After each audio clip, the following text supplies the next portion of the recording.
फिर हिंदू विरोधी हो जाएंगे आप। क्यों हिंदू विरोधी होंगे? बहुत सारे हिंदू जिसकी हैं जो मतलब जी नहीं, जिसकी जो प्रॉपर्टी पुश्तैनी प्रॉपर्टी इस्लामिक के मामला में आया है, इस्लामिक। अच्छा, मैंने स्मार्ट क्लास होगा, AC रूम होगा, AC रूम, हाँ स्कूल में AC रूम होगा। ब्लॉक में जाकर भ्रष्टाचारी देख लीजिए। आप एक मोटेशन कराने के लिए चले जाइए, आप एक मोटेशन में चले जाइए, आपके कर्मचारी RO CO कितना पैसा लेते हैं, आप खुद जाकर पता कर लीजिए ना। आधार बेसलेस बात कर, प्रशांत किशोर जी हर पार्टी के बात कर रहे हैं। प्रशांत किशोर जी सर बात किस लिए कर रहे हैं? कोई पार्टी को कैसे सहयोग करेंगे? खुद अपना घर नहीं चला पा रहे नेहाल जी, हम पार्टी को कैसे सहयोग करने चलेंगे? 1 रुपया, सुनिए बता रहे हैं, एक घर से अगर 1 रुपया 2025 आराम से आज बता देंगे कि जन स्वराज पार्टी कैसी पार्टी है और कौन पार्टी है। कि 2025 आने दो, हमारी सरकार होगी, जनता की आवाज उठाएंगे, यहाँ से नीचे स्तर से बात उठाएंगे। फिर वही बात बोल रहा हूँ मैं, सरकार बन जाने के बाद फिर जनता का सुनना नहीं बंद हो जाता। चाहे वो भ्रष्टाचारी में के मामला उठाएं, यहाँ के जितने भी पदाधिकारी हैं, जितने भी कर्मचारी हैं, इन लोगों को ठगने का काम करते हैं। और उन्होंने मतलब एक कैंडिडेट चुन रहे हैं, पहला कैंडिडेट, वो भी उनको मतलब इनके बारे में जानकारी नहीं लिए। ये गलती है या फिर मतलब सोच रहे थे कि अगर हो जाए तो? नहीं, गलती नहीं है, गलती तो है ही नहीं। उसमें SK सिंह उनको टिकट दे दिए हैं। अब इतनी बड़ी पार्टी बना रहे हैं आप, पूरे बिहार में चुनाव लड़ रहे हैं और आपको ये भी पता नहीं है कि वो उसका मतलब ये वोटर लिस्ट में नाम ही नहीं है बिहार में। इसलिए तो क्या लग रहा है जनस्वराज पार्टी मतलब अपने आप को मान लिए है कि सरकार बना के मानेंगे 25 में? बिल्कुल, 243 सीट पे हम लोग लड़ेंगे। 243 टाइम पर नहीं आ पाते हैं जी। किसी को 40 किलोमीटर, किसी को 50 किलोमीटर, किसी को 80 किलोमीटर, इतना दूरी तय करके स्कूल पहुंचते हैं। तो कहीं टेम्पू है, कहीं बस है, कहीं पैदल है। चाहे वो शिक्षा की ओर से देखा जाए, चाहे वो स्वास्थ्य की तरफ से देखा जाए, चाहे वो पलायन की तरफ से देखा जाए, कोई मदद नहीं कर रहा है। ऐसे परिवार को जब देखता हूँ तो लगता है कि उसके पीछे खड़ा होकर उसकी क्या मदद किया जाए।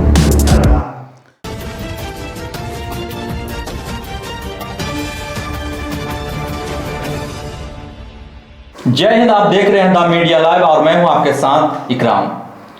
आज की शाम की अड्डा और एक शो में आपका बहुत बहुत स्वागत।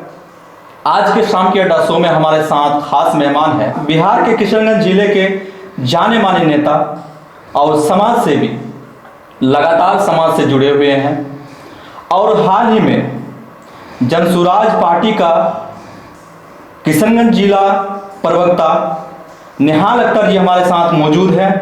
ढेर सारा बात करेंगे और जानने का कोशिश करेंगे कि जनसुराज पार्टी का क्या इस बार रणनीति है। हमारे साथ खास मेहमान है नेहाल अख्तर। नेहाल अख्तर जी, आपका बहुत बहुत स्वागत हमारे शाम के अड्डा शो में। आपका भी स्वागत है। आपके चैनल के माध्यम से मैं तमाम किशनगंज के जनताओं को, युवाओं को, खास करके बेरोजगारों को जो समाज के अंतिम पायदान पर खड़े हैं, मैं सभी को धन्यवाद देता हूं कि आपके माध्यम से लोग जानें कि जनस्वराज पार्टी इन्हीं लोगों की है जो मार्जिनलाइज्ड फैमिली है, दबे कुचले लोग हैं, जिसको कभी समाज में पूछा नहीं। ऐसे लोगों को के लिए जनस्वराज बनी है और जनस्वराज जनता के सोच से ही बनी है। जनता ही ने चुना है, जनता ही ने नाम रखा है, इसलिए जनस्वराज ये जनता की पार्टी है।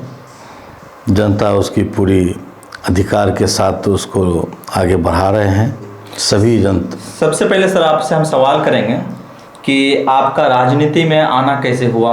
आप समाज सेवी थे इससे पहले और मानते भी हैं समाज सेवी, तो आपका राजनीति में आना कैसे हुआ? देखिए, मैं समाज सेवी तो हूँ ही और राजनीति में जन्म से ही राजनीति में आया हूँ जी। हमारे घर में पूर्वजों से जब से मैं पैदा हुआ हूँ जी, मैंने आँख खोला है और चलना सीखा है। जब मैं टोडलर था जी, तब मैंने अपने घर में नेता ही देखा है। मेरे चचा MLA रहे 3 बार और उससे पहले के मुखिया थे, उससे पहले एक बहुत अच्छे समाज सेवी के तौर पर काम कर रहे थे। बड़े सांसद को भी, कई सांसद को भी मैंने देखा है, हमारे यहाँ दरवाजे पर आना जाना था उनका। तो और मैं अलीगढ़ मुस्लिम यूनिवर्सिटी का मैं ओल्ड बॉयज़ हूँ, वहाँ से हमने मास्टर्स किया था और वहाँ भी मैंने पॉलिटिक्स को बहुत करीब से देखा है। तो ओवरऑल देखा जाए तो मेरी ज़िंदगी जो है वो समाज के लिए ही काम में ज़्यादा मैं लगाया हूँ और राजनीति मेरा एक पार्ट है। मैं कभी भूला नहीं हूँ कि ये राजनीति को मैं छोड़ दिया, ऐसा नहीं है। बाय बॉर्न समझ लीजिए कि जिस घर से मैं पैदा हुआ हूँ उसी घर में मैं राजनीति के घर में ही पैदा हुआ हूँ। तो इसलिए राजनीति से काफ़ी लगाव है। इसलिए लगाव है कि मैं जब भी मैं देखता हूँ किसी को वंचित को, जिसमें कि कोई सपोर्ट नहीं कर रहा है, कोई मदद नहीं कर रहा है, ऐसे परिवार को जब देखता हूँ तो लगता है कि उसके पीछे खड़ा होकर उसकी क्या मदद किया जाए। आज के दौर में अब सब लोग जानते हैं, खास करके मैं किशनगंज की बात करूँगा। किशनगंज में मैं 20 साल से समाज सेवी के तौर पर काम कर रहा हूँ, सभी प्रखंडों में ऐसे लोगों के साथ काम कर रहा हूँ, महिलाओं के साथ, युवाओं के साथ, बुजुर्गों के साथ काम कर रहा हूँ। ये क्षेत्र हमारा बहुत ही पिछड़ा हुआ इलाका है, दबे कुचले इलाके हैं, चाहे वो शिक्षा की ओर से देखा जाए, चाहे वो स्वास्थ्य की तरफ से देखा जाए, चाहे वो पलायन की तरफ से देखा जाए। यहाँ पे देखते हैं या रोजगार की तरफ देखते हैं तो वो भी देखा जाए तो कहीं ना कहीं लग रहा है कि काफ़ी लंबी गैप है इसमें। गैप है कि कोई काम सही से हुआ नहीं है। मैं साफ क्लियर कर देता हूँ कि भाई शिक्षा की जो व्यवस्था है, आप अपने क्षेत्र में जहाँ पे आपका घर है, आपके इर्द गिर्द जाके देख लें, उस स्कूल का व्यवस्था को जाके देख लीजिए। उस स्कूल के व्यवस्था में जब जाएंगे तो देखेंगे कि ना शिक्षक सही टाइम पर आते हैं, ना शिक्षक की वो जो सुविधा होनी चाहिए वो सुविधा मिल पाती है, इसलिए कि दूर दूर से शिक्षक आते हैं, इसलिए टाइम पर नहीं आ पाते हैं। किसी को 40 किलोमीटर, किसी को 50 किलोमीटर, किसी को 80 किलोमीटर, इतना दूरी तय करके स्कूल पहुंचते हैं। तो कहीं टेम्पू है, कहीं बस है, कहीं पैदल है, तो जाहिर सी बात है कि समय पर नहीं पहुंच पाएंगे। तो वो एक सिस्टम को देख रहे हैं कि एक पहलू को देख रहे हैं कि वो टाइम पर नहीं पहुंच पा रहे हैं। जाहिर सी बात है, इतने दूर से जब ट्रैवल करके जाएंगे। तो नेहाल अख्तर जी क्या कहना चाहते हैं? आप ये कहना चाहते हैं कि शिक्षक को, मतलब जहाँ का शिक्षक है वहाँ के शिक्षक को ही उसी स्कूल में डालना चाहिए या उसी के जिला का होना चाहिए? देखिए, पहली बात है कि ये तो मुमकिन नहीं होगा ना। तो फिर वो जैसे कि अभी देख रहे हैं कि घर का मुर्गी दाल बराबर, ऐसे बच्चे भी मतलब शिक्षक को नहीं समझेंगे और शिक्षक भी ऐसा करते हैं कि अपना ही स्कूल है, टाइम पे तो नहीं जाएंगे, मतलब 10 मिनट लेट भी चलेगा, घर पे खाना खा लेते हैं, ये कर लेते हैं और भी लेट से जाएंगे। कहीं ना कहीं सिस्टम जो है इस चीज को इसलिए ना करते हैं कि ताकि वो यहाँ पे रहे और उसका पूरा मेंटली इस चीज पे रहे कि हमको शिक्षा जिस विभाग से हम जुड़े हुए हैं इस पे हमको पूरा फोकस करना है। नहीं, कहीं ना कहीं आप किसी जॉब करते हैं तो आपको पूरा उसमें फोकस करना चाहिए, ना कि इसमें सरकार की गलती है, इसमें शिक्षक की गलती होगा। देखिए, मैं साफ क्लियर कर देता हूँ, मैं भी स्कूल से, सरकारी स्कूल से पढ़ा हूँ जी। और सरकारी स्कूल में जब मैं पढ़ता था तो हमारे टीचर घर से दूरी उनकी 2 किलोमीटर, 1 किलोमीटर और 3 किलोमीटर या 5 किलोमीटर की दूरी से लोग शिक्षक आते थे स्कूल जी। लेकिन उस वक्त शिक्षक की जो पढ़ाने का जो तरीका था, मेंटर बहुत अच्छे से पढ़ाते थे और बच्चे बिल्कुल केयरफुली जी क्लास में अटेंशन के साथ बैठते थे, पढ़ते थे और हम लोग ने वहीं से पढ़ाई किया है जी। तो ऐसे स्कूल की व्यवस्था को देखा मैंने बहुत करीब से। तो उस समय व्यवस्था अच्छी थी, बहुत अच्छी थी। भले ही फूस का बिल्डिंग था, फूस का बिल्डिंग क्या कि बांस की टाटी की मतलब हाँ। वही बिल्डिंग समझ लीजिए। तो उस तरह के स्कूल में पढ़ा है, गुरुकुल सिस्टम में जो चलते थे। और पेड़ के नीचे भी पढ़े हैं कि क्लासरूम की कमी है तो चलो पेड़ के नीचे पढ़ते हैं, तो वहाँ भी पढ़े हैं। लेकिन ये तो देखें कि टीचर का जो डिवोटी था जी, डिवोशन देखें और बच्चों का अटेंशन देखें, तो वो दौर तो ख़त्म हो गया है। वो दौर ख़त्म हो गया इसलिए क्योंकि आप टीचर को हरास कर रहे हैं। 40 किलोमीटर, 50 किलोमीटर, 80 किलोमीटर की दूरी से टीचर जा रहे हैं पढ़ाने के लिए, वहाँ कोई व्यवस्था नहीं रहने का, रिमोट एरिया में है, शहर में रहते हैं वो, वहाँ रहने की व्यवस्था नहीं, तो आखिर तो कहीं ना कहीं रहेगा वो जी। तो रहने का व्यवस्था उसको शहर में मिल रहा है, अब यहाँ से रिमोट एरिया जाना है उनको। तो आप कहना क्या चाहते हैं कि मतलब उसको गांव का मतलब टीचर बिल्कुल 10 किलोमीटर के सराउंडिंग में, 10 किलोमीटर के रेडियस में टीचर जहाँ आपके हैं वहाँ पे उनका ट्रांसफ़र होना चाहिए, और वहाँ मॉनिटरिंग बढ़िया से हो।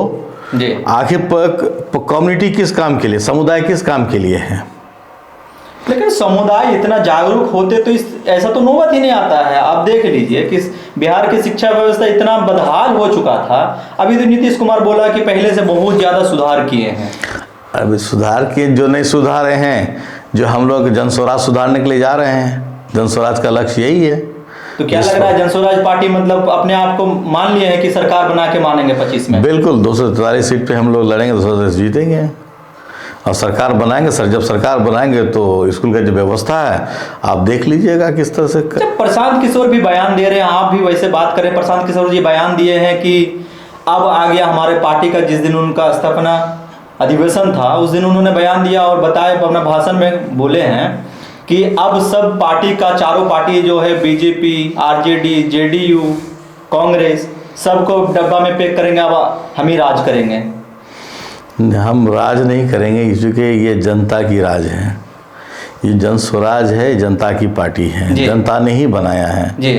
तो जन स्वराज जो जनता बनाई है तो जनता ने विचार करेगी, जनता सोचेगी कि किसको रखना नहीं रखना, किसको पैक करना है, तो जनता पर हम लोग हैं। तो जनता जब चीज़ को संवारता है, जिस जनता मेरा घर है, मेरे परिवार का सदस्य है जी, तो जनता के द्वारा जन स्वराज बना है। अच्छा, तो जहाँ जनता के हित की बात कर रहे हैं, यहाँ पे अभी देखिए कि पार्टी को लग रहा है कि इस बार जो है 2025 में जो चुनाव लड़ेंगे उसमें आम जनता को टिकट देंगे प्रशांत किशोर जी? बिल्कुल बिल्कुल, क्यों नहीं देंगे। जो मेहनत करेंगे, जो जनता से जुड़ाव जिनका होगा, जिन जनता से जिनका लगाव होगा जी, ज़मीनी तौर पे लगाव होगा जी, जनता जो है उनको चाहेंगे कि मेरा कैंडिडेट कौन होगा, उसको कैंडिडेट बनाया जाएगा। अभी मान लीजिए आप पहला उपचुनाव लड़ने जा रहे हैं, उसमें SK सिंह उनको टिकट दे दिए हैं। अब इतनी बड़ी पार्टी बना रहे हैं आप, पूरे बिहार में चुनाव लड़ रहे हैं और आपको ये भी पता नहीं है कि वो उसका मतलब ये वोटर लिस्ट में नाम ही नहीं है बिहार में। और अगर आप मतलब हाँ तो ये देखिए चुनाव लड़ रहे हैं तो आपका वोटर लिस्ट में नाम होना चाहिए उस राज्य में। बिल्कुल, तो उसमें क्या हुआ कि थोड़ी सी जल्दबाजी हुई है नाम लेने में। इतनी बड़ी पार्टी कैसे जल्दबाजी कर दी? नहीं, देखिए बिहार, एक तो बिहार के रहने वाले हैं जी, बिहार के रहने वाले हैं, वो कहीं बाहर के नहीं हैं जी। तो ये बारीकी चीज़ देखा नहीं गया था कि भाई उनका आधा ये वोटर लिस्ट में नाम नहीं है, क्योंकि हमेशा वो सेंट्रल गवर्नमेंट की नौकरी किए जी, तो शुरू से ही बाहर रहे। तो हो सकता है कि उसमें बाद में जब बात हुई कि वोटर लिस्ट में नाम नहीं है तो दूसरा कैंडिडेट को तो लाया गया। लेकिन जो यहाँ पे देखिए ऐसा नहीं कि उन्होंने तो कहा भी कि मेरी ये बेटी की तरह है, मैं उनको सपोर्ट करूँगा, मैं उनके साथ खड़ा हूँ। लेकिन जनसुराज पार्टी के प्रशांत किशोर जी अब हर एक चीज़ को गांव-गांव घूम के बोल रहे हैं कि मैंने गांव घूमा, 2 साल से गांव घूम रहे हैं और हर एक चीज़, बारीकी चीज़ को देख रहे हैं। और उन्होंने मतलब एक कैंडिडेट चुन रहे हैं, पहला कैंडिडेट, वो भी उनको मतलब इनके बारे में जानकारी नहीं लिए। ये गलती है या फिर मतलब सोच रहे थे कि अगर हो जाए तो? नहीं, गलती नहीं है, गलती तो है ही नहीं। ये है कि उनके पार्टी के लोग, सभी लोग अच्छे हैं, सभी इंटेलेक्चुअल लोग हैं, पढ़े लिखे लोग हैं, बुद्धिजीवी लोग हैं, इस पार्टी में समाज को बेहतर बनाने के लिए आगे आए हैं। अब इसमें थोड़ी सी ये हो गई कि कोई सोचा भी नहीं था कि वोटर लिस्ट में नाम नहीं होगा। मैं बिहार का हूँ, आदमी तो बिहार की किसी भी कोना में जा सकता, रह सकता है जी। तो मैं बिहार के परिवेश में, बिहार के अंदर ही मैं रह रहा हूँ, इसलिए मैं कॉन्फिडेंस है मैं यहाँ वोटर लिस्ट में नाम है मेरा जी। वो जो है जब से नौकरी किए हैं सबसे बिहार से बाहर ही रहे जी। तो हो सकता है कि उनका वोटर लिस्ट में नाम नहीं हुआ होगा। पहले जब था तो उस ज़माने में ये इलेक्ट्रॉनिक नहीं था मामला, तो उस पर तो ज़्यादा हम बहस नहीं करेंगे। ये नहीं हुआ तो उसके बदले यहाँ पे लोकल मुद्दा। निहाल जी, आप बहुत दिनों से लगभग यहाँ के जनता से जुड़े हुए हैं, यहाँ का जनता का क्या हाल है और क्या देख पा रहे हैं आप? देखिए, यहाँ की जनता बहुत ही मासूम है और उनको मौका नहीं दे रहा है कोई किसी भी क्षेत्र में आने के लिए। उनको शोषण किया जा रहा है जी। चाहे वो भ्रष्टाचारी में के मामला उठाएं, यहाँ के जितने भी पदाधिकारी हैं, जितने भी कर्मचारी हैं, इन लोगों को ठगने का काम करते हैं। दौड़ाते 5 बार दौड़ाते हैं, 6ठी बार वो परेशान हो जाते हैं, बोला कि पैसा दो तब हम काम करेंगे आपका। जी। ये तो भ्रष्टाचारी चरम सीमा पर है। यहाँ पे जो नेतागण है, दूसरी बात, यहाँ पलायन बहुत ज़्यादा है जी। यहाँ रोजगार की कमी है, उसकी रोजगार नहीं है तो लोग क्या करेगा? परिवार को तो पालना है जी। तो परिवार को पालने के लिए लोग बाहर जाते हैं। अब तीसरी देखते हैं कि ना स्वास्थ्य की व्यवस्था ठीक है। स्वास्थ्य में देख लीजिए, आप कितने भी APSC में खुद जाइए और एक बार सर्वे करके देख लीजिए क्या स्थिति है अभी। तो नहीं लगता है आप मतलब ये समाज सेवी हैं और आपके एक NGO भी मतलब शायद चला रहे हैं आप? जी, तो हम हाँ, तो इन सब चीज़ों से जुड़े हुए हैं। कभी आपने आवाज़ उठाने की कोशिश की, या फिर यहाँ पे जो शासन काल है यहाँ पे चाहे यहाँ पे MP MLA से मिलने की कोशिश की आपने कभी? मैंने सब मुद्दे को बात हम लोग तो पब्लिक के साथ रहते ही हैं, पब्लिक के बीच में देखते हैं और आवाज़ उठाते भी हैं कि भाई ये कमी है। आप बगल में चले जाइए ना, पोठिया में कई PSC APSC मिलेगा आपको। पोठिया में PSC APSC है ना जी जी। आप चले जाइए वहाँ पे, आप वहाँ की व्यवस्था को देख लीजिए। मुझे कहने की ज़रूरत नहीं है, आप खुद देख लेंगे और वहीं से आप जो है पब्लिक को बताएंगे कि मैं APSC में हूँ, मैं PSC में हूँ और सरकार की क्या व्यवस्था है वो देख लीजिए, सब आम है। तो इसको देखते हुए अब इंस्टीट्यूशनल डिलीवरी नहीं हो रहा है। एक गरीब फैमिली के बच्चे महिलाएं प्राइवेट हॉस्पिटल में डिलीवरी के लिए जाते हैं जी, तो क्या उसके पैसे बहुत ज़्यादा हो गए हैं? नहीं, गरीब फैमिली से है, मजबूरी है जो जा रहे हैं। मजबूरी है तो जा रहे हैं। तो यही मजबूरी की बात कर रहा हूँ मैं कि अगर आज सरकार की व्यवस्था हॉस्पिटल का सही होता तो क्या वो प्राइवेट में जाती? नहीं, बिल्कुल नहीं जाती। तो इस चीज़ को कौन सुधारेगा? तो यही समाज के लोगों ने जब ये आवाज़ उठाए और हम लोग उसके बीच में गए और ये जन स्वराज जो है उन्हीं की पार्टी, जनता की पार्टी है, हमारी पार्टी नहीं है, वो जनता की पार्टी है। जनता ने ही जन स्वराज बनाया है। उन लोगों ने कहा कि 2025 आने दो, हमारी सरकार होगी और हम सब व्यवस्था को ठीक करेंगे। कैसे ठीक कर देंगे जब हर पार्टी आने से पहले यही वादा करते हैं निहाल जी? चाहे RJD हो चाहे JD हो, सब अपनी सरकार बनाने के लिए सब यही बोलते हैं कि ये वादे जनता के हित में ये कर देंगे, हम जनता के आपके लिए शिक्षा व्यवस्था को सुधार देंगे।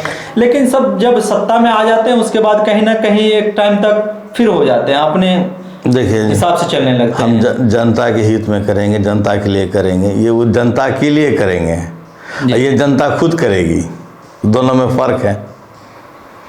जनता करेगी, जनता की पार्टी है। जनता खुद कैसे करेगी? जनता निर्णय लेगी, जनता तय करेगी, जनता माइक्रो प्लानिंग करेगी। नीचे स्तर पे जनता माइक्रो प्लानिंग करेगी।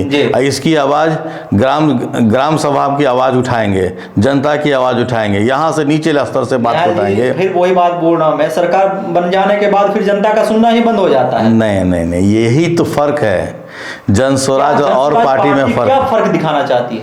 फर्क है कि जनता के एक आवाज़ को हम लोग सुनेंगे, जनता ने प्लानिंग करेंगे, जनता की प्लानिंग के मान्यता देखेंगे, प्लानिंग की जो प्लानिंग जनता करेगी उसी को एग्जीक्यूट करेंगे हम लोग। जनता के हित के बाद जनता ही एग्जीक्यूट करेगी। कहीं ना कहीं जो पार्टी है पहले से सत्ता में है वो तो आपसे ज्यादा मतलब वादा करेंगे इस बार, और वादा करती भी है। और वो डायरेक्ट तो ये बोल रहे हैं कि ये जनस्वराज पार्टी कौन सी पार्टी है, कौन है ये? उसको बोलने से क्या पता, 2025 बता देगा भाई। 2025 आराम से आज बता देंगे कि जनस्वराज पार्टी कैसी पार्टी है और कौन पार्टी है, सब मालूम हो जाएगा। तो लग रहा है कि इस बार आपकी पार्टी कुछ करेंगे 2025 में? बिल्कुल करेंगे, परिवर्तन लाने जा रहे हैं, पूरा बिहार में परिवर्तन होगा। अच्छा, एक सवाल है कि आपके पार्टी का जो स्थापना अधिवेशन दिवस मनाया गया है 2 अक्टूबर को, काफ़ी ज़्यादा मतलब उसमें भीड़ भी हुआ, प्रोग्राम रखा गया, बहुत बड़े प्रोग्राम है बिहार का, देखा जाए तो बहुत बड़ा प्रोग्राम है और काफ़ी ज़्यादा भीड़ भी हुई। मैं भी उस जनस्थापना अधिवेशन में था मौजूद, लेकिन वहाँ पे देखिए कि जनता के लिए खाने पीने से लेकर हर चीज़ की व्यवस्था की गई। इतने सारे पैसे आते हैं कहाँ से हैं, और जो बड़े बड़े पार्टी अभी तक नहीं कर पा रहे हैं वो प्रशांत किशोर जी कर। देखिए भाई, ये सिर्फ जाहिर सी बात है, मैं क्लियर कर देता हूँ। पहले ही मैंने कहा कि जनता की पार्टी है जी, जनता की पार्टी है, तो जनता अपना पार्टी सहयोग कर रही है। कोई पार्टी को कैसे सहयोग करेंगे, खुद अपना घर नहीं चला पा रहे निहाल जी, हम पार्टी को कैसे सहयोग करने चलेंगे? 1 रुपया, सुनिए बता रहे हैं, एक घर से अगर 1 रुपया कोई अगर देता है, चंदा 1 रुपया देगा जी, तो हम 1 करोड़ बना देंगे 1 रुपया से। तो अब ये बताइए कि हर जितने भी जनता बिहार के हैं वो 1-1 रुपया दिए, जब पैसा हो गया। लेकिन 1 रुपया देंगे क्यों? उनकी पार्टी है, जनस्वराज की पार्टी है, उन्हें अपनी पार्टी के लिए कर रहे हैं काम, दूसरे के लिए थोड़ा कर रहे हैं। तो जनता भरोसा कर लेंगे इतने जनता की पार्टी, जनता भरोसा क्यों नहीं करेगी? जनता मेरी पार्टी है, हम भरोसा नहीं करेंगे? हर जनता की पार्टी है वो, किसी एक आदमी व्यक्ति का पार्टी नहीं है वो। व्यक्ति का पार्टी जो लिमिटेड कंपनी की बात कर रहे हैं ना, वो लिमिटेड कंपनी में कुछ लोग खास होते हैं, परिवार में रहते हैं, परिवार की बात करते हैं कि मैं, मेरा परिवार जी, बाकी लोगों को अलग है। अच्छा, आपके पार्टी का, जनस्वराज पार्टी का खास मुद्दा क्या है? खास मुद्दा है जो हमारे शिक्षा है, मुद्दा है हमारा, स्वास्थ्य मुद्दा है हमारा, बेरोजगारी मुद्दा है हमारा, भ्रष्टाचारी मुद्दा है। शिक्षा व्यवस्था पहले से है, स्वास्थ्य तो हॉस्पिटल, मैं तो पहले भी कहा, मैं तो पहले भी कहा कि स्कूल जाके देख लीजिए, जाके हॉस्पिटल जाके देख लीजिए, ब्लॉक में जाके भ्रष्टाचारी देख लीजिए। आप एक मोटेशन कराने के लिए चले जाइए, आप एक मोटेशन में चले जाइए, आपके कर्मचारी RO CO कितना पैसा लेते हैं आप खुद जाके कर लीजिए ना। एक अपना केवला उठाइए जी, कहिए कि भाई साहब मेरा मोटेशन नहीं हुआ है, तो कहीं ना अब आपको अंदर हम उसमें कहने की क्या, कौन सी जरूरत है, आप खुद देख लीजिएगा। मैं आपसे सवाल करता हूँ, अगर यहाँ अगर भ्रष्टाचार है तो कहीं ना कहीं जनता जागरूक नहीं है। हाँ, जनता को जागरूक करना की जरूरत है। हाँ। और जनता को जागरूक कर देंगे तो भ्रष्टाचार बंद अपने आप खुद हो जाएंगे। तो आपकी सरकार आ भी गई, आ गए, मान लीजिए 1 मिनट के लिए आपकी सरकार आ गई, जनता जागरूक नहीं है, फिर वही करेंगे वो। हमारी सरकार आएगी तो जनता जागरूक होगी, सरकार बनेगी ना, तो जनता 1 मिनट में जागेगी, दूसरे मिनट में जो है बंद कर देगी, इसलिए कि जनता की सरकार है जी। तो जनता कैसे नहीं जागेगी? अच्छा, जनस्वराज पार्टी, चलिए राजनीतिक बात हो गई, और बात करता हूँ, जनस्वराज पार्टी वक्फ बोर्ड के साथ है, उसके खिलाफ है? क्यों नहीं, वक्फ बोर्ड के साथ क्यों नहीं रहेगा? फिर हिंदू विरोधी हो जाएंगे? क्यों हिंदू विरोधी होंगे? बहुत सारे जिसकी मतलब जी नहीं, जिसकी जो प्रॉपर्टी पुश्तैनी प्रॉपर्टी इस्लामिक के मामला में आया है, इस्लामिक बात है ये जी, इस्लाम की बात कर रहे हैं, वो अपना एक कॉन्स्टिट्यूशन की बात है, तो उसको हम लोग इंटरफेयर नहीं करेंगे, उसकी अपनी प्रॉपर्टी है। कोई अगर दान में कोई ज़मीन दे दिया जी, तो उस पर हम इंटरफेयर करेंगे? बताइए। तो बोल रहे हैं कि मतलब आप मान लीजिए बीजेपी का तो यही है, उनका का एक नेता। भाई हम बीजेपी की तरफ हम क्यों जाएंगे? हम बीजेपी की बात मानेंगे, क्यों मानेंगे? करोड़ों हिंदू जुड़े हुए हैं। हम उसकी बात नहीं करें, इंसाफ की बात करते हैं, हमेशा हमारा जस्टिस की बात करते हैं जी। हमारी जनस्वराज पार्टी जनता की पार्टी है, जनता तय करती है, जनता सोचती है, और दूसरे पार्टी के बारे में हम कभी कोई बात नहीं करते हैं, क्योंकि पार्टी वो आधार बेसलेस बात करते हैं। प्रशांत किशोर जी हर पार्टी के बात कर रहे हैं। प्रशांत किशोर जी सर बात किस लिए करते थे कि उन कंसल्टेंट का फीस लिए, काम किए जी, इसलिए बात करते थे। लेकिन अब तो जनस्वराज की बात करते हैं, हमारी पार्टी है, जनता की पार्टी है जी। तो ये जो वक्फ बोर्ड वाला मामला है, वक्फ बोर्ड रहेगा, वक्फ बोर्ड में किसी का कोई इंटरफेयर नहीं होगा, वक्फ बोर्ड में कोई इंटरफेयर कर भी नहीं सकता। वो रहना चाहिए, बिल्कुल रहना चाहिए। उसमें सुधार नहीं होना चाहिए। क्यों सुधार होगा? भोगपुर खुद सुधारा हुआ है, जो उसकी टांग ला रहे हैं आप प्रॉपर्टी छीनने के लिए। जनसुराज पार्टी उसी के साथ और एक यूसीसी के साथ है या उसके खिलाफ? Uniform civil code. Uniform civil code क्या है ये बताइए? तो सबके लिए मतलब एक समान की कानून है सबके लिए, जैसा मतलब हिंदू के लिए जो कानून है मुसलमान के लिए है। ठीक, मुसलमान के लिए। हाँ, सबके लिए बराबर भाई होगा। मुसलमान का एक अपना कानून सरिया है ना जी। तो जब सरिया कानून चल रहा है जी। तो उसमें क्या आप इंटरफेयर करने ले जा रहे हैं आप? यूनिफॉर्म सिविल कोड जी होना चाहिए। कितने दिनों से चिल्ला रहे हैं? अभी तो फिर झारखंड में तो ये बीजेपी के बड़े बड़े आला नेता वहाँ पे बयान दे रहे हैं क्योंकि यूसीसी लागू होगा, उसमें से यहाँ पे जो आदिवासी है उनको अलग कर रहे हैं कि आपके ऊपर वो लागू नहीं करेंगे। ये भी बात हुई है अभी फिलहाल में, इसलिए मैंने पूछा। अब देखिए ना कि उन्होंने सवाल किया, उन्हीं को फिर उसी तोड़ रहे हैं, उसी का वायलेशन कर रहे हैं, बात भी कर रहे हैं, वायलेशन कर रहे हैं। तो ऐसे लोगों को जिसका कोई आधार नहीं है उनकी बात आप क्यों करते हैं? हम लोग बात करते हैं कि सभी समुदाय को लेके चलते हैं। समुदाय जब से संवैधानिक ढंग से जो जी रहे हैं वो जिएंगे और आगे अपना काम करेंगे, बच्चों के मुस्तकबिल के लिए लड़ेंगे जी। बच्चा बेहतर कैसे हो उसके लिए शिक्षा का व्यवस्था को ठीक करेंगे, सभी समुदाय को सभी की भागीदारी सुनिश्चित करेंगे। जिसकी जितनी आबादी होगी उसकी हिस्सेदारी होगी, उस हिसाब से समूह समुदाय के लिए तरक्की की बात करेंगे। हम किसी पार्शलिटी की बात नहीं करेंगे कि ये समुदाय को हम ये एक तरफ यूनिफॉर्म की बात करेंगे, दूसरी तरफ कहेंगे आपके लिए यूनिफॉर्म नहीं है। मतलब कि यूनिफॉर्म सिविल कोड जो है एक ही किसी पर्टिकुलर कम्युनिटी की बात होगी, आपके लिए नहीं होगी। तो कहीं हुआ है? नहीं, जैसे बताया गया। तो यूनिफॉर्म कैसे हुआ जी? फिर यूनिफॉर्म मतलब क्या हुआ? खत्म हो गया। तो आप ही बोलिएगा, आप ही वायलेशन कीजिएगा।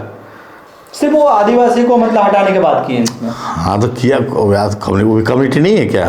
अब इसका भी कोई राजनीतिक होगा या फिर इसमें भी कम्युनिटी होगी? भाई जहाँ जिसकी आबादी ज़्यादा है उसलिए उसको हटा दिया। मतलब ये है कि जहाँ जिसकी आबादी होगी उसको छोड़ देंगे, फिर उसकी उसी जाएंगे, दूसरी तो बात करेंगे। तो जहाँ इस तरह से ये गलत बात है कि आप अपने सवाल में अपनी जवाब देते हैं, अपने फंस जाते हैं, तो कौन मानेगा इसको? मेरा सवाल है लेकिन हम बीजेपी के नेता आला नेता बयान दिए। हाँ तो वही मैं उन्हीं की बात कर रहा हूँ। लेकिन आपकी पार्टी इस चीज को क्या नजरिए से सोचती है वो चीज मैं पूछ रहा हूँ। हम ये नहीं पूछ रहा हूँ कि आपकी पार्टी उसमें मतलब ये इसको अलग करे उसको अलग करे, मैंने ये नहीं कहा। मैंने कहा आपकी पार्टी इसके साथ है या इसको विरोध में। देखिए इसकी ये बिना आधार वाला बात है जी। कोई आधार ही नहीं है। आधार होता तो एक स्टैंड होता ना, स्टैंड की बात करते कि भाई इसके स्टैंड में हूँ, मेरा स्टैंड ये है जी। हम इसके साथ खड़े हैं, इसके साथ नहीं हैं।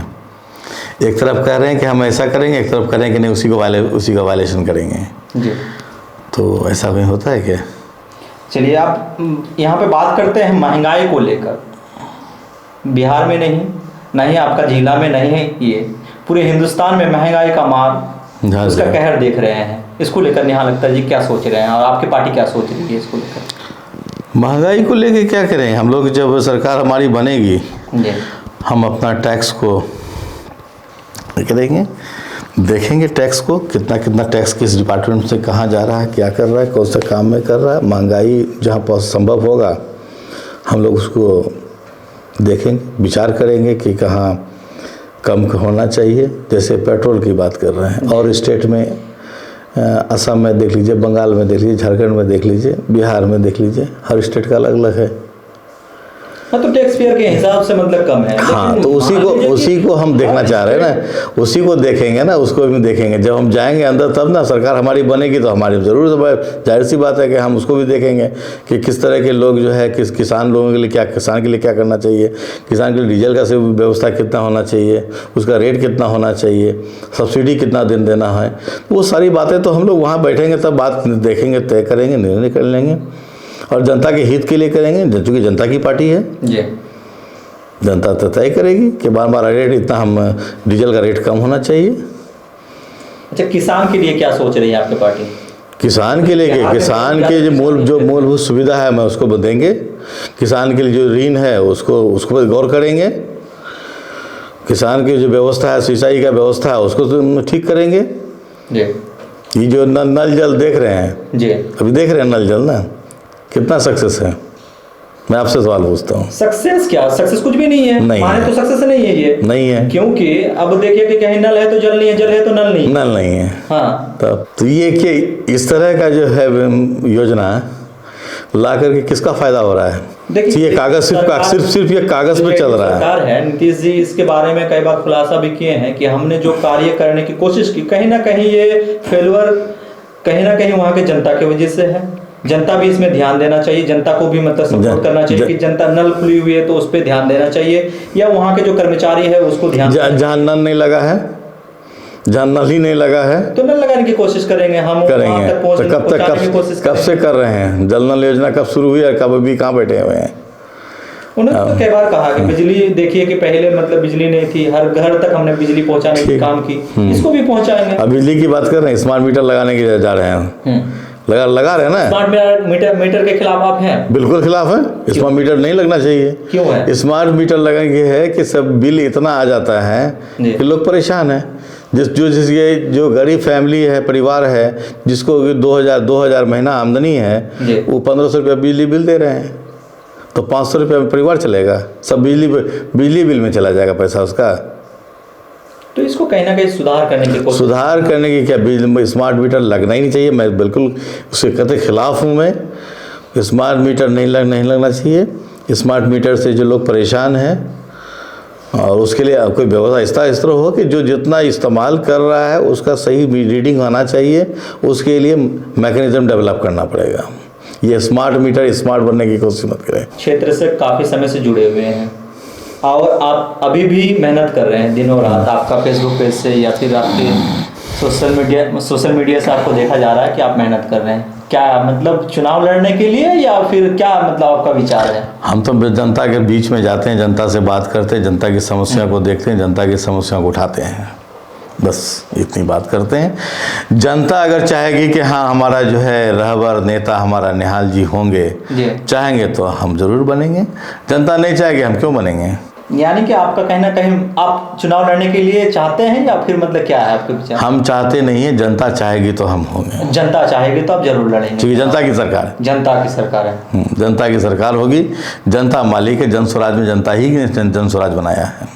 तो क्या लग रहा है, जनता से तो आप काफी समय से जुड़े हुए हैं, जनता के बीच जाते हैं, तो कुछ तो मतलब आपको बात, अब जनता से हम बात करते हैं, जनता की बातों को सुनते हैं, जनता की बात का आवाज़ उठाते हैं और उसकी बात को गौर करते हैं और अपने विचार रखते हैं कि भाई हम लोग की जब सरकार बनाएंगे, जब हम लोग सरकार बनाएंगे तो सब व्यवस्था ठीक कर देंगे। अच्छा, मैंने स्मार्ट क्लास होगा, एसी रूम होगा।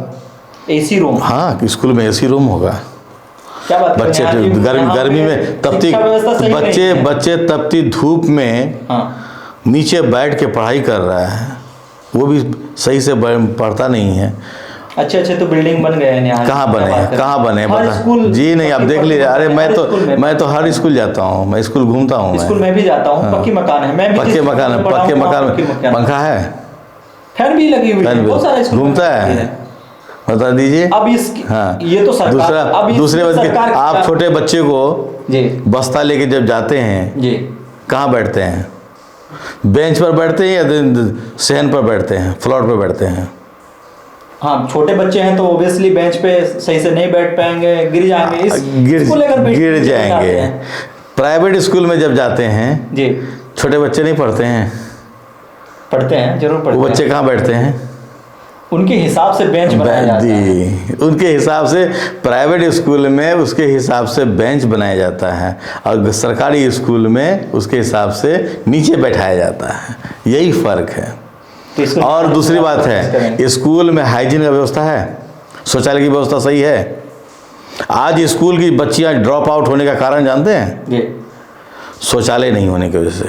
प्रॉपर ढंग से शौचालय नहीं है, हाइजीन नहीं है, इसके कारण स्कूल छोड़ रहे हैं। नहीं छोड़ रहे हैं, हाइजीन की व्यवस्था नहीं है। खैर, ये बहुत सारे शहर में, मतलब अभी देखिए स्मार्ट शहर में मैंने घूमा हूँ और देखा हूँ कि हाइजीन की व्यवस्था करते हैं प्रॉपरली। मान लीजिए कि नोएडा की बात करता हूँ, पिंक टॉयलेट नाम से बहुत ज़्यादा फेमस है, पूरे नोएडा में लगी हुई है, तो क्या चाहते हैं कि हर स्कूल में वो व्यवस्था होना चाहिए? बिल्कुल, हाइजीन का तो बिल्कुल ख्याल होना चाहिए। बच्चे के स्वस्थ नहीं होगा तो बच्चे स्कूल कैसे आएंगे, उसका पूरा ध्यान देना चाहिए। अच्छा, टाइम में बदलाव क्या, शिक्षा व्यवस्था पे बात कर रहे हैं तो टाइम में बदलाव क्या गया है? बदलाव क्या था? जो स्टैंडर्ड टाइम है 10 से 4 वो होना चाहिए। 10 से 4 होना चाहिए, बिल्कुल होना चाहिए 10 से 4। लेकिन बहुत सारे जगह मतलब 9 से 5 ही है। इसमें जो बहुत सारे राज्य में 9 से 5 टाइमिंग है स्कूल का। हम दूसरे राज्य की बात नहीं करेंगे, हम 10 से 4 अगर बच्चा स्कूल में टीचर और बच्चे अगर हैं और फ्रेंडली इन्वायरमेंट हो ना, बच्चा बहुत आसानी से पढ़ लेंगे, आगे निकल जाएंगे। शर्त है कि ईमानदारी से दोनों के बीच में सामंजस्य हो जी, और एक फ्रेंडली इन्वायरमेंट डेवलप हो, जहाँ पे पढ़ने के टाइम में पढ़ाई हो, खेलने के टाइम में उसमें खेल हो जी, तभी जो है बच्चे स्कूल से का जुड़ाव रहेगा। नेहा जी, शिक्षा पे बात कर रहे हैं, यहाँ पे देख लीजिए कि किशनगंज में तो यूनिवर्सिटी नहीं है, लेकिन मतलब जो आम बच्चे के लिए है वैसे नहीं है। अब माता गुरुजी यूनिवर्सिटी है, उसमें कोई आम बच्चा जाकर पढ़ नहीं सकते, मेडिकल की पढ़ाई नहीं कर सकते। वो यूनिवर्सिटी की बात नहीं करता हूँ, यहाँ पे जो ग्रेजुएशन लेवल के लिए यूनिवर्सिटी होना चाहिए था। अभी देखिए कि बहुत सारे बच्चे ड्रॉप आउट इसलिए कर लेते हैं, एडमिशन नहीं ले पाते हैं क्योंकि यहाँ पे कॉलेजेस की कमी है।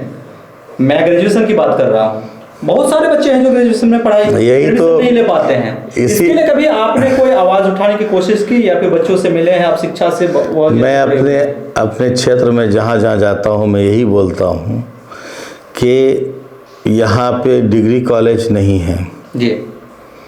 डिग्री कॉलेज एक ही है, मारवाड़ी कॉलेज जी। मारवाड़ी कॉलेज में कभी आप चले जाइए, रेगुलर क्लास होती है, बच्चे ही नहीं रहते हैं तो रेगुलर क्लास के बाद टीचर रहेंगे तो ना बच्चे आएंगे। टीचर अगर पढ़ाएंगे तभी ना आएंगे जी। क्लियर बात है। दूसरी बात है कि जो मारवाड़ी कॉलेज में जो पुरानी बिल्डिंग जो देख रहे हैं जी, मैं 20 साल से देख रहा हूँ, कोई नई बिल्डिंग बनी है? नई क्लासरूम बनी है? बिल्कुल नहीं। कोई नई क्लासरूम बनी है? नहीं बनी है। तो फिर अब उसे उम्मीद क्या कीजिएगा कि टीचर जो हैं बस वही के वही हैं। तो यहाँ पे नेता वगैरह क्या करते हैं? हाँ, इसलिए तो हम लोग आ रहे हैं। विधायक क्या करते हैं? इसलिए तो हम लोग जन स्वराज पार्टी आ रहे हैं। इसलिए जन स्वराज पार्टी आ रही है कि इस व्यवस्था को देख के ना जन स्वराज पार्टी बनी है। तो हम लोग कॉलेज बनाएंगे, डिग्री कॉलेज और बनेगा, और भी डिग्री कॉलेज बनेंगे। बीएड कॉलेज नहीं है, बीएड कॉलेज बनाएंगे जी, और गवर्नमेंट मेडिकल कॉलेज बनेगा जी। जो लैंड सर्वे की बात कर रहे थे, लैंड सर्वे जब तक के सबके पास डॉक्यूमेंट सही नहीं होता है तब तक लैंड सर्वे का काम स्टार्ट नहीं होगा। ये पब्लिक कहेगी कि हाँ मेरे पास कागज़ सही हो गया है, बना लिया गया है, उसके बाद तब सर्वे शुरू कराएंगे। ठीक करने में क्या दिक्कत है? तो नेहा जी, जो वादा कर रहे हैं ये सिर्फ वादे तक सीमित रहेगा या काम होगा? अभी तक जहाँ से मेरी ज़िंदगी शुरू हुई है जी, और काम करने की उम्र से लेके अब तक जी, जो सफ़र रहा है जी, काम किए हैं और काम करते रहेंगे। जहाँ जहाँ काम किए हैं बहुत बड़ा अच्छा काम किए हैं। मेरे पिछले जो रिकॉर्ड है, जिस संस्था में रह के काम किए हैं, जहाँ रहे हैं अच्छा बेहतर काम करके दिखाए हैं। और ये उम्मीद हम करते हैं कि जब हम लोग की पार्टी सरकार बनाएगी तो किशनगंज ज़िले को लोग दूर से देखने आएंगे कि वाकई किशनगंज में काम हुआ है, चलो देखते हैं। चलिए नेहा जी, आखिरी सवाल आपसे करेंगे, वक्त हो चला है। अब आपसे आखिरी सवाल करेंगे, आपके पार्टी की तरफ से आप जनता को क्या संदेश देना चाहते हैं? पार्टी की तरफ से जनता की पार्टी है, जनता समझ रही है जनता को, और हम ये आह्वान करेंगे कि ज़्यादा से ज़्यादा लोग जन स्वराज से जुड़ें और एक बार जन स्वराज को मजबूत कीजिए। आपकी अपनी पार्टी है, आपकी पार्टी आपके लिए खड़ी है और आपके समाज के हित के लिए खड़ी है। इसलिए तमाम लोग, किशनगंज के तमाम वासियों, बिहार के तमाम वासी लोग जो जन स्वराज से जो लोग नज़दीक आए हैं, जो लोग नहीं हैं, दूर हैं, वो जन स्वराज को समझें और जन स्वराज का सदस्य बने, जन स्वराज का हिस्सा बने, अपने समाज के लिए बेहतर काम करें। तो ये थे हमारे साथ जन स्वराज पार्टी के जिला प्रवक्ता नेहा अख्तर जी। बहुत समय से बात कर रहे थे और सुन रहे थे कि यहाँ किशनगंज की जो हालात है, बिहार की जो हालात है, काफ़ी सारे मुद्दों में मैंने बात करने की कोशिश की। और अगले मुद्दा लेकर आते हैं आपका शाम के अड्डा शो में। अगले शाम के अड्डा शो में आप देखते रहें द मीडिया लाइव। जय हिंद। नेहा अख्तर जी आपका बहुत बहुत शुक्रिया, आपका भी बहुत बहुत शुक्रिया कि आप बुलाएं और आपके स्टूडियो में हम लोग ने अपनी बात रखे। आपके माध्यम से किशनगंज की तमाम जनताओं को ये बात पहुँचे कि भाई हम लोग क्या करने जा रहे हैं। बहुत बहुत धन्यवाद। धन्यवाद आपका।